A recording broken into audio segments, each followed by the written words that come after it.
Engineering میں اپنی مہارت استعمال کرتے ہوئے صرف 3 سال میں اسے سرسبز و شاداب بنا دیا۔ گنگا رام نے رینالہ خرد میں بجلی گھر بھی لگایا۔ ریٹائرمنٹ کے بعد کچھ عرصے کے لیے مہاراجہ پٹیالہ نے ان کی خدمات حاصل کیں۔ انہوں نے شاہی محل سمیت پٹیالہ کی کئی عمارتوں کی شکل ہی بدل دی۔ گنگا رام نے لاکھوں روپے کمائے لیکن عیش و عشرت کے بجائے خدمت خلق پر خرچ کر دیے۔ گنگا رام ٹرسٹ بنایا جس کے تحت گنگا رام ہسپتال بنا اور بعد میں ان کے خاندان نے گنگا رام کے بیٹے کے نام پر بالک رام میڈیکل کالج بنایا۔ ان کا خاندان بعد میں بھی گنگا رام ہاسپٹل کے لیے عطیات بھیجتا رہا۔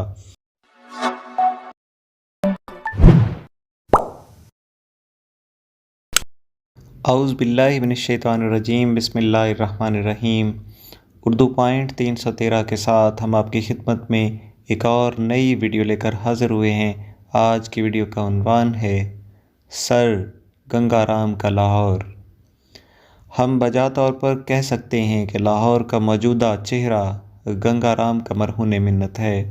مال روڈ پر موجودہ national college of arts NCA Lahore museum, government college Lahore کا chemistry department, general post office Lahore, cathedral, high court, Aitchison college کی ڈیزائننگ، پلاننگ اور تعمیر سر گنگا رام کے ہاتھوں انجام پائی۔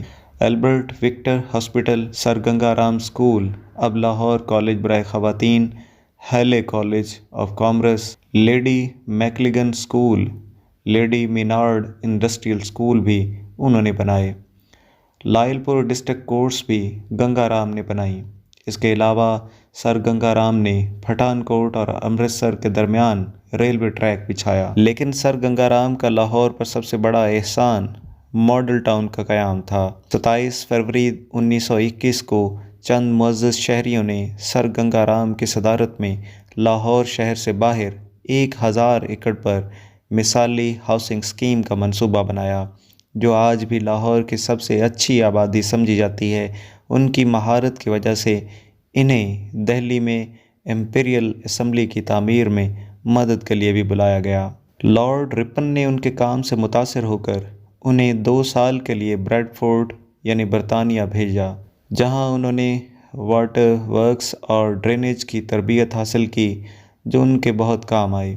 لاہور میں پہلا جدید سینیٹیشن سسٹم اور واٹر ورکس کا نظام انہوں نے قائم کیا، جو تقریباً 100 سال تک لاہوریوں کی ضرورت پوری کرتا رہا۔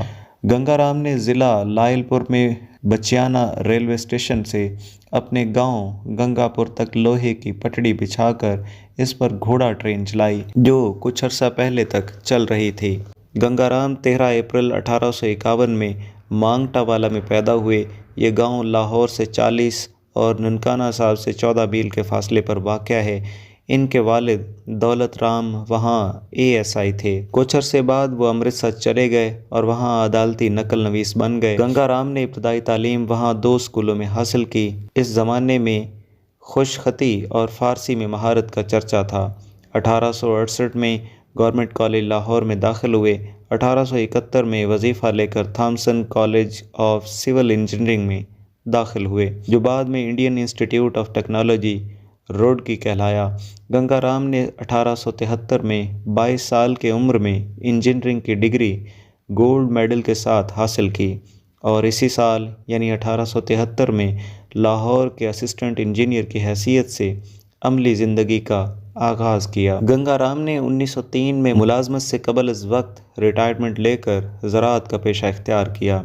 منٹگمری اور لائل پور کے اضلاع میں ہزاروں ایکڑ بنجر زمین پٹے پر لی اور اریگیشن اور انجینئرنگ میں اپنی مہارت استعمال کرتے ہوئے صرف 3 سال میں اسے سرسبز و شاداب بنا دیا۔ گنگا رام نے رینالہ خرد میں بجلی گھر بھی لگایا۔ ریٹائرمنٹ کے بعد کچھ عرصے کے لیے مہاراجہ پٹیالہ نے ان کی خدمات حاصل کیں۔ انہوں نے شاہی محل سمیت پٹیالہ کی کئی عمارتوں کی شکل ہی بدل دی۔ گنگا رام نے لاکھوں روپے کمائے لیکن عیش و عشرت کے بجائے خدمت خلق پر خرچ کر دیے۔ گنگا رام ٹرسٹ بنایا جس کے تحت گنگا رام ہسپتال بنا اور بعد میں ان کے خاندان نے گنگا رام کے بیٹے کے نام پر بالک رام میڈیکل کالج بنایا۔ ان کا خاندان بعد میں بھی گنگا رام ہاسپٹل کے لیے عطیات بھیجتا رہا۔ گنگا رام کا 10 جولائی 1927 کو لندن میں ان کے مکان میں انتقال ہوا۔ انہیں وہیں نذر آتش کر کے ان کے کچھ راکھ گنگا میں بہا دی گئی اور باقی ان کی وصیت کے مطابق راوی کنارے دفن کی گئی۔ راوی روڈ پر ان کی سمادھی موجود ہے۔ گنگا رام موجودہ پاکستان کے علاقے میں پیدا ہوئے اور اسی کی خاک میں مل گئے، لیکن ہم پنجاب کے اس عظیم فرزند اور لاہور کے محسن کو یاد کیوں نہیں کرتے؟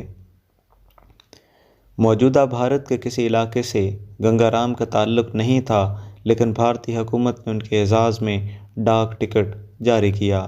ہم نے گنگا رام کے پیسوں سے بنوائے ہوئے میڈیکل کالج کا نام بدل کر فاطمہ جناح میڈیکل کالج رکھ دیا، گویا ہم اپنی مادر ملت کو خراج عقیدت بھی اپنے پلے سے ادا نہیں کر سکتے۔ سن آف سوئل کا نام ختم کر دیا گیا، لیکن کنگ ایڈورڈ، ملکہ وکٹوریہ کے ناموں پر اداروں کے نام بدلنے کی کسی کو جرأت نہیں۔